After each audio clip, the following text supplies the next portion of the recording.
The Word of God is alive and powerful, sharper than any two-edged sword, piercing even to the dividing asunder of the soul and the spirit, and of the joints and the marrow, and is a critic of thoughts and intents of the heart. All Scripture is God-breathed and is profitable for doctrine, for reproof, for correction, for instruction in righteousness, that the man of God might be mature, thoroughly furnished unto all good works. Study to show thyself approved unto God, a workman that needeth not to be ashamed, rightly dividing the word of truth. The harvest truly is plenteous, but the laborers are few. Pray ye therefore the Lord of the harvest that he will send forth laborers into his harvest. And God is able to make all grace abound toward you, that ye, always having all sufficiency in all things, may abound to every good work. And let us not be weary in well-doing, for in due season we shall reap, if we faint not. For I am not ashamed of the gospel of Christ, for it is the power of God unto salvation to every one that believeth, to the Jew first, and also to the Greek. For therein is the righteousness of God revealed from faith to faith, as it is written, the just shall live by faith. I am the light of the world. He that followeth me shall not walk in darkness, but shall have the light of life. John 8:12. Jeremiah 29:11. For I know the thoughts that I think toward you, saith the Lord, thoughts of peace, and not of evil, to give you an expected end. Your word is a lamp unto my feet and a light unto my path. And the gospel must first be preached to all the nations. And my people who are called by my name humble themselves and pray and seek my face and turn from their wicked ways, then I will hear from heaven, will forgive their sin, and will heal their land. For the wages of sin is death, but the free gift of God is eternal life in Christ Jesus our Lord. Humble yourselves in the sight of the Lord, and he shall lift you up. In John 11:25-26, I am the resurrection and the life. He that believes in me will live, even if he dies. And everyone who lives and believes in me will never die. Psalm 46:1. God is our refuge and strength, a very present help in trouble. My son, do not forget my teaching, but let your heart keep my commandments. For length of days and years of life and peace they will add to you. How happy are those who hear the word of God and obey it. For the preaching of the cross is to them that perish foolishness, but unto us which are saved it is the power of God. But if our gospel be hid, it is hid to them that are lost, in whom the God of this world hath blinded the minds of them which believe not, lest the light of the glorious gospel of Christ, who is the image of God, should shine unto them. Before anything else, or before we start our Bible study through the YouTube and Facebook, if you are a believer in the Lord Jesus Christ, be sure you have named your sins privately to God the Father. 1 John 1:9 says, if we confess our sins, God is faithful and just to forgive us our sins and to cleanse us from all unrighteousness. Human imubuhata ka na. You will be in fellowship with God. Na kay pagkikambitay sa Dios, o ikaw mapunan sa Espiritu Santo, o andam ka na sa pagpadayon sa pagtuon sa pulong sa Dios. Hinoon, if you have never personally believed in the Lord Jesus Christ as your Savior, ang isyu nga imong giatubang dili ang imong pagkumpisal sa imong mga sala, kundi ang imong pagtuo kang Ginoong Hesukristo ingon nga imong personal nga manluluwas. John 3:36 says, "He who believes in the Son has life. He who does not believe in the Son does not have life, but the wrath of God abides on him." Therefore, sa hilom magaampo kita.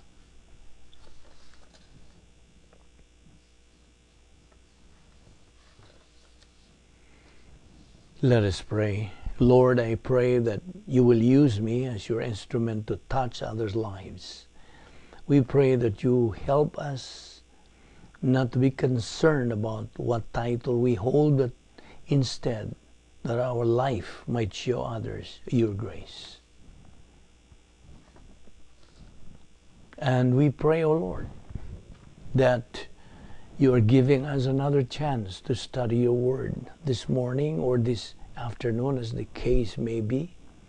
And we are indeed grateful to you for this privilege of having the freedom to assemble ourselves together once again in this Bible study through the YouTube and Facebook under the Balbido Evangelistic Ministry, so we can focus our attention upon your word, which is a lamp unto our feet and a light unto our path. We thank you, Father, that you have preserved your word in writing for it, both in the original languages as well as in translation. You have provided the activated human spirit for faith, perception of doctrine.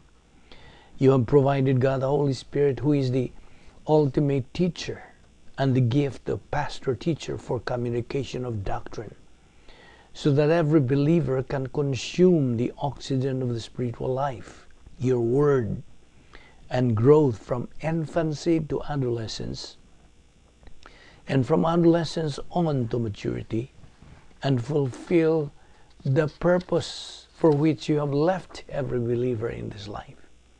And we know, Father, the greater knowledge of doctrine, the greater the growth, the greater the blessing, the greater impact, the greater production of divine good, the greater the reward in the eternal state.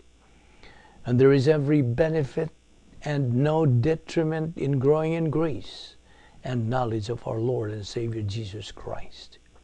And so, as we approach the study of your word, we ask that you open our hearts to the truth, that we may fulfill the divine mandate of spiritual growth. For we ask it in Christ's name. Amen. Well, we are here once again. Nagapadayon kita sa pagkabuhi tungod lamang sa grasya sa Dios. Aniya kita na sa magauban sa atong pagtuon sa pulong sa Dios through the YouTube and Facebook. O ganiya kita, we are alert, in good health, with a clear mind. We're alive, we're still breathing, all because of God's mercy, love, courtesy, and grace. We don't deserve it, we don't earn it, nor work for it. Why? Because it is grace. So kita magpadayon sa paghisgot bahin sa doktrina sa mga panalangin, the Doctrine of Blessings. Og now, ato nang gisgutan, okay? Ato namang gisgutan sa miyagitang panag-uban in the last session we had. Nga kitang mga magtutuo, we believers, patubuon sa Diyos. Patubuon sa atong mga kalag, pinaagi sa pagtuon sa pulong sa Diyos sa adlaw-adlaw, on a daily basis, sa tuyo sa Diyos nga makadawat kita sa iyang giandam nga mga panalangin bisan niya pa kita dinhi sa kalibutan, even if we are still here in the devil's world. Now, let us not forget, tuod, nga kining kalibutan nga ato karong gipuy-an, dili kini mao nga atong permanenteng puloy-anan. Langyaw lamang kita nining kalibutana. Kini nga atong pagkinabuhi din hining kalibutana, pangandam lamang kini sa ato ng dayon nga puloy-anan, nga mao ang eternidad dito sa langit. Eternity in heaven. Our being here in this devil's world is very fleeting. Labihan ra sa kadali, kapaspas. Kay lagi, kining kinabuhia, lumalabay lang. Daw aso, daw yamog. Matod pa ka na sa Santiago, Kapitulo 4, versikulo 14, sa in English, nagaingon kini, for what is your life? It is even a vapor that appeareth for a little time, and then vanishes away. Busa, bisan niya pa kita gipabuhi sa Dios ning kalibutana. Gituyo kitag butang din hiniya. Gumikan kay buot niyang makatagamtam, makapahimos pa kita sa iyang escrow blessings nining atong panahon karon, being believers in time. Yes, He desires to have us make use and enjoy His marvelous, fabulous, and awesome blessings in time. Apan taliwa ni ining mga kaayuhan, mga panalangin nga ibubo na unya sa Dios nga rika nato, inigdangat nato sa gitawag og capacity stage. We should never forget that so great salvation nga atong naangkon, sanglit mauman kana ang sinugdanan o ingnon ta starting point sa atong pagkakalifikado sa pagdawat sa panalangin pinagi sa grasya sa Dios. Again, let us emphasize here nga sukad sa atong pagkaluwas since the time we got saved, aniya kita ning kalibutan na magapuyo temporarily taghuwat sa pagkuha na sa Dios kanato gikan ning kalibutan na nga gidumaan ni Satanas ngadto na sa iyang gingharian.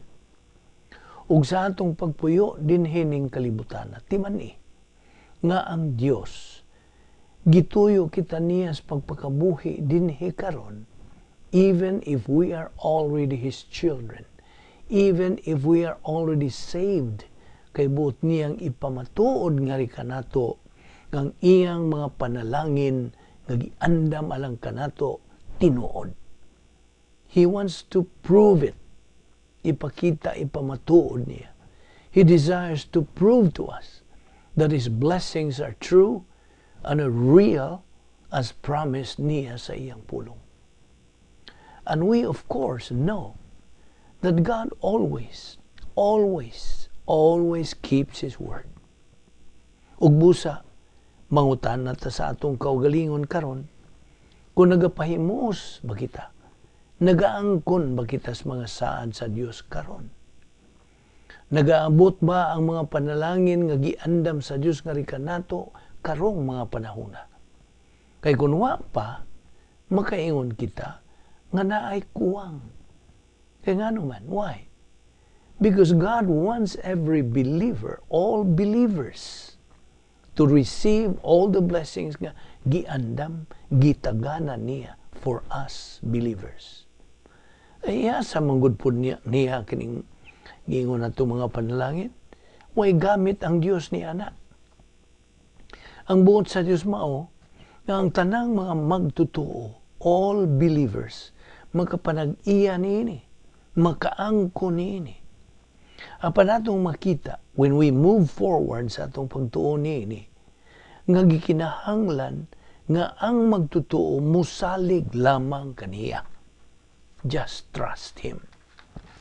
Kaya ang problema God, na ay daghang mga magtutuo nga abi Manila nga kinahanglang trabahuan ang panalangin aron madawat nila. Ug naapoy ubang mga magtutuo nga tingali lahi po ang ilang pananaw, gikinahanglan nga muampo sila ngadto sa Dios aron maangko nilang panalangin. Na wa gyud ka na may mutang, wa gyud ka na hisguti sa balaang kasulatan. Wala. Paminaw. You will receive the blessings only, underline the word only, sa dihang makakabot, makadangat ka na sa ang sa katakos, capacity stage. So never try to ask for them. Ayaw gyud pangayua. Ayaw gyud ampo. Kunya, ayaw gyud paning kamuti, ayaw trabaho kay gahisgot ra matag grasya. Nakasabot na tag-unsay ipasabot sa grasya. O nakasabot ka na bagyod sa buti pasabot sa pulong grasya. Yung usa ka scholar, akong higala, nagaingon siya. Ang word nga grace sa in English, iyan ang gi-spell out. G, God's gift to me. R, received by faith. A, available to everyone. C, comes through Christ. E, extended for all eternity. Akong balikon. God's gift to me, received by faith, available to everyone, comes through Christ, extended for all eternity. Kay paminaw, when we talk about grace, kung maghisgot kita og bahin sa grasya, kung ang imong kaluwasan pinaagi sa grasya, ang imong pagkinabuhi karon kinahanglan nga kana imong gikinabuhi o kinabuhion pinaagi gihapon sa grasya. Kasabot ka? You know what? We live on a day-to-day basis. We live one day at a time. Wa man ta moingon nimo nga muundang na lang ka, lingkod ka na lang, magmika ka na lang. Mao mo gud ay problema sa mga tao. We live day to day. But sa adlaw nimong pagkinabuhi, inay nga magasalig kas imong kaugalingong tawhanon nga mga paningkamot. Nagasalig ka na sa unsay gihatag, unsay gisangkap sa Dios kanimo. Kana, paminaw, kana kung tinuod na kanimo ang Dios, if God is now real to you. Apan kundi patinuod ang Dios para nimo, dili mahinungdanon alang kanimo kana. Now, angay tang hinumduman nga kining dapita, kining kalibutan na nga atong gipuy-an, dili kini iyaha sa Dios. Si Satanas ang Dios, small letter D, Dios. Si Satanas ang Dios ning kalibutan na. This is the devil's world. Sa original, Cosmos Diabolicos. Gisurrender ning kalibutan ni Adan ug ni Eva. Niadtong higayon nga misugot sila sa pagtintal nila ni Satanas. Mi-thumbs up sila ni Satanas kay nakumbinser man sila sa tentasyon nga gihimo ni Satanas nila. So, iyahan ni Satanas kining kalibutan na. Ug ikaw ug ako ni aning iyang teritoryo. Teritoryo sa kaaway sa Dios, teritoryo sa atong kaaway nga si Satanas. Therefore, bisag unsay imong pagabuhaton alang ni ining kalibutan na, dili gyud na mukwenta alang sa imong espirituhanon nga kinabuhi. Always bear that in mind. Isil-sil na kana sa imong alimpatakan. Ug sanglit, aniya man kita nining maong kalibutan nga diin, di naman kita mga mulupyo niini. Gitawag kinig the devil's world. And everything in this devil's world with her pseudo blessings and pseudo happiness. Pseudo meaning mga mini. Wa gyud nay comparison sila sa genuine blessing o inner happiness nga atong maangkon diha sa atong paghamtong spiritual sud sa atong operational divine dynasphere. Now, touching more about the divine dynasphere. Oh, by the way, unsa to'y description o matang sa divine dynasphere nga tuwa ingon nga magtotoo din is church age? Unsa to? Ang iya sa Ginoong Jesucristo sa iyang paggamit niining divine dynasphere gitawag og prototype. Apan alang kanato nga mga magtotoo din sa church age, unsay tawag sa atong divine dynasphere? Operational. Mao kana ang ngan description sa divine dynasphere nga atong paggagamiton din hining kalibutan na. So, hinumduman ta nga ang didi nga iya ni Ginoong Jesucristo samtang nagkinabuhi pa siya din sa kalibutan, gitawag kadto og prototype didi. Okay? Ang atua karon sa atong panahon sa simbahan, mao ang operational divine danosphere. Ayaw na ka nakalimti. Karon, kining divine danosphere, operational, divine provision kini, alang ka na itong mga magtutuo dinhi sa panahon sa simbahan, church age, sa tuyo sa Dios. Nga mao kini ang manalipod kanatong mga magtutuo while aniya kita dining kalibutan nga giduma sa kaaway sa Dios. Ingon man kaaway natong mga magtutuo nga mao si Satanas ang kanhi nga niya kanhi sinaligang magbalantay sa trono sa Dios dito sa langit naginganlan sa original o nga niya ang original Lucifer. Ibaw kag unsay ibot pasabot sa Lucifer, light carrier, light bearer, sanag, labihang pagka silaw, kasanag ni Lucifer sa pa siya malaglag. Gumikan lagi sa pagturok sa pagkahambugiro nining maong binuhat sa Dios kinsa buot mahimong sama sa Dios. Kini si Lucifer gipalangpot, was kicked out gikan sa langit o nahimo na siyang Satanas o ang Yawa.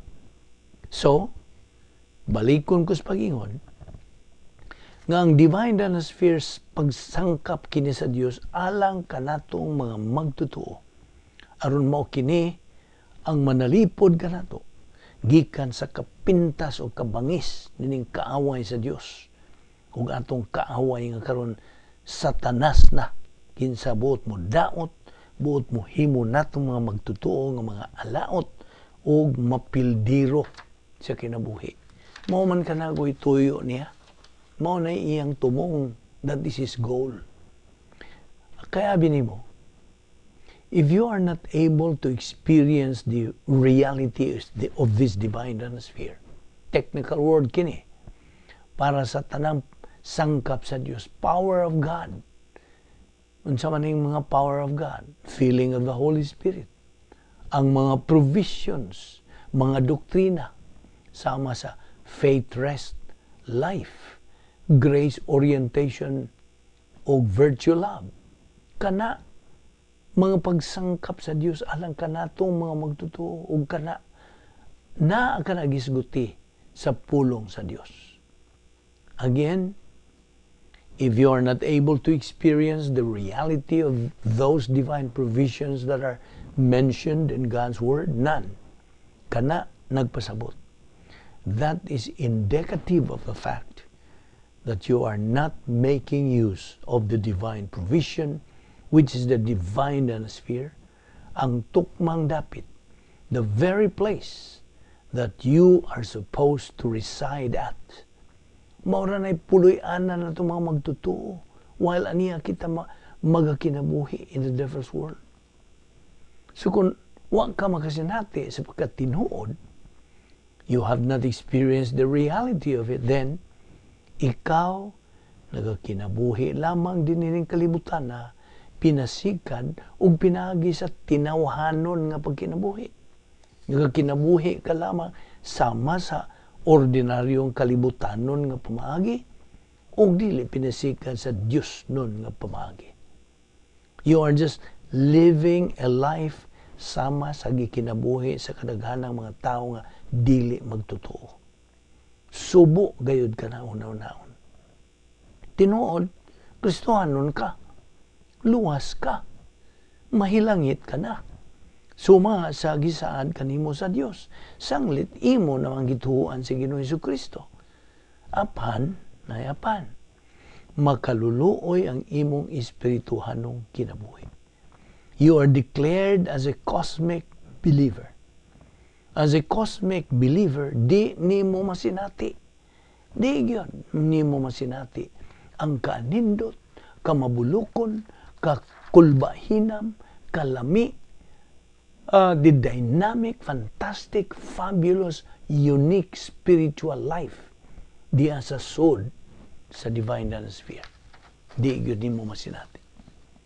Pagkaanugo ng suong magtotoo, kung musipyat ka sa pagsinati niya ng mao nga mabulokong kinabuhing espirituhanon diha inside the divine dynasty. But again, sublion ko na usab sa pag-ingon og pagpahinom kanimo igso magtotoo nga it is a matter of choice. Kinabubuton ra mangod ni. So nag-agad gini si mong kabubuton. Buot ka bang mahimong mananaw o buot ka ba lang magpabiling pildiro? Imo ka ng pilion.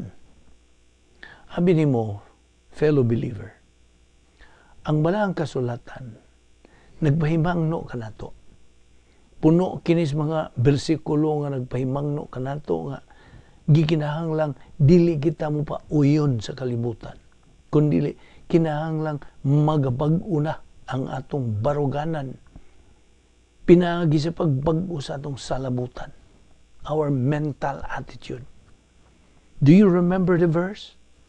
Nagasulti ra ba diha sa Santiago ng Kristohanon nga makighigala sa sistema sa kalibutan, mahimong kaaway na sa Dios.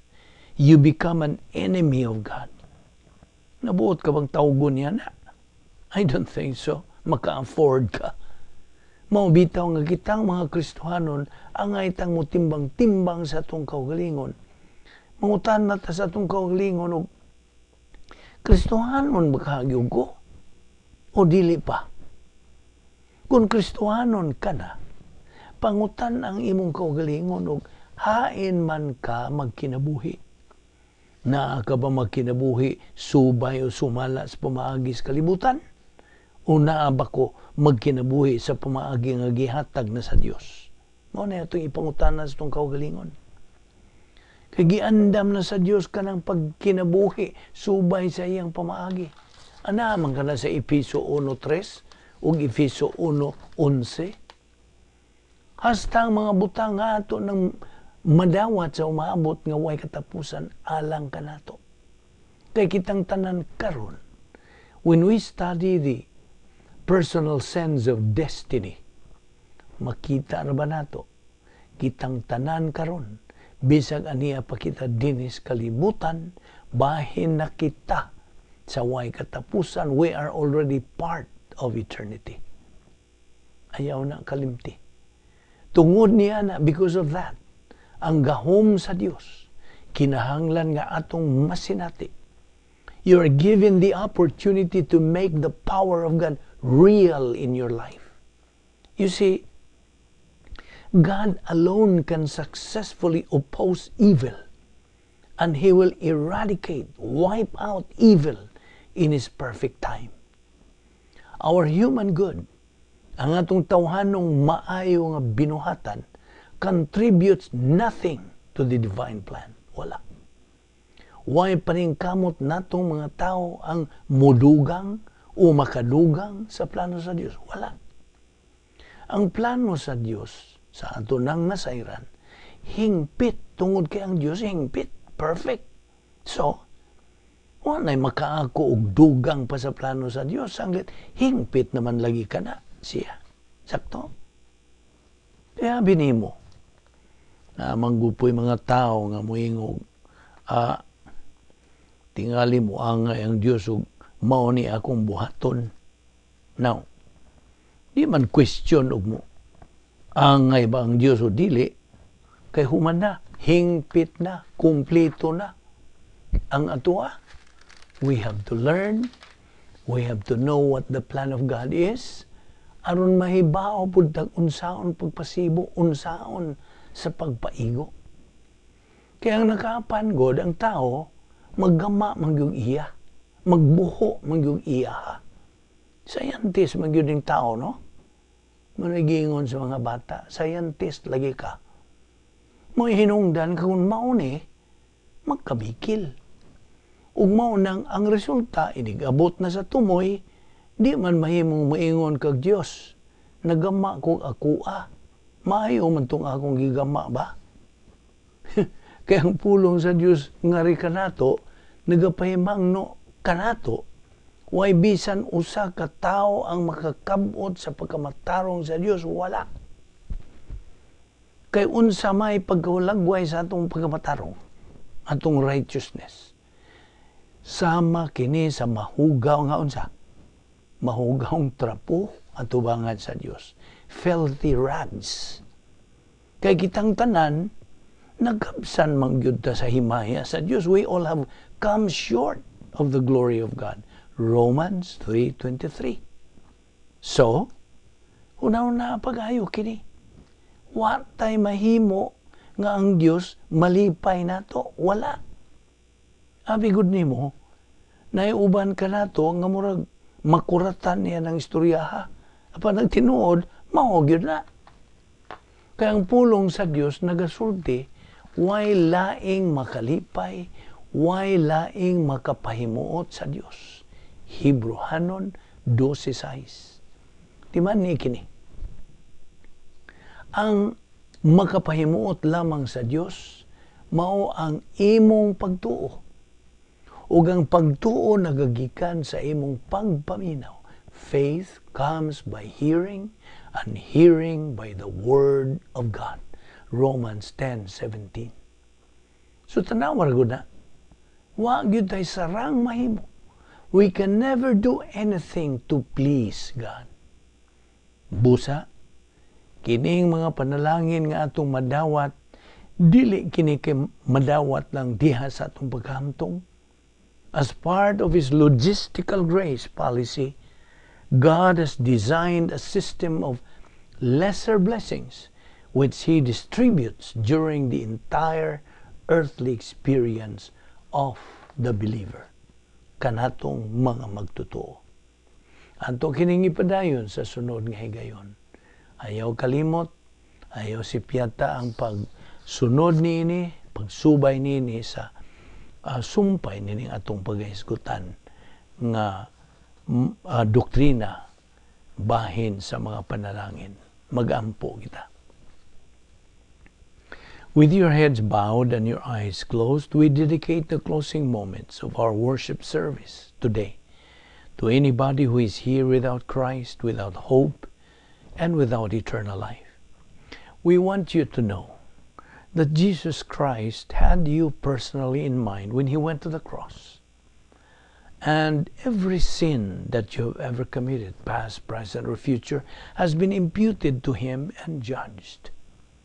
So that right where you sit right now, you can have eternal life by simply believing in the Lord Jesus Christ. Jesus Christ took your place on the cross. He was judged for your sins. He carried all our sins in His own body on the cross. Our sins had been judged. The door of salvation, the door of eternal life is now wide open, bukas na. And now, how do you walk through it? Anyone who believes in Jesus Christ shall never perish, but have eternal life. John 3:16. Right where you sit right now, you have the opportunity, you have the freedom, and you have the privacy to believe in Jesus Christ. Why? Your head is bowed, your eyes are closed. That means you have privacy in your soul. Your soul is where you think. Your soul is where you make your decisions. Volition or free will belongs to the soul. And right now, in the privacy of your soul, forming the sentences in thought only, inaudibly, you can tell God the Father that you are believing in Jesus Christ. And that is the moment of eternal life for you. Your option, your opportunity. Magampo kita. We are grateful, Heavenly Father, for the privilege and the opportunity of fellowshipping in your word today. Challenge us by these things, for we ask it in the name of our Lord and Savior Jesus Christ. Amen.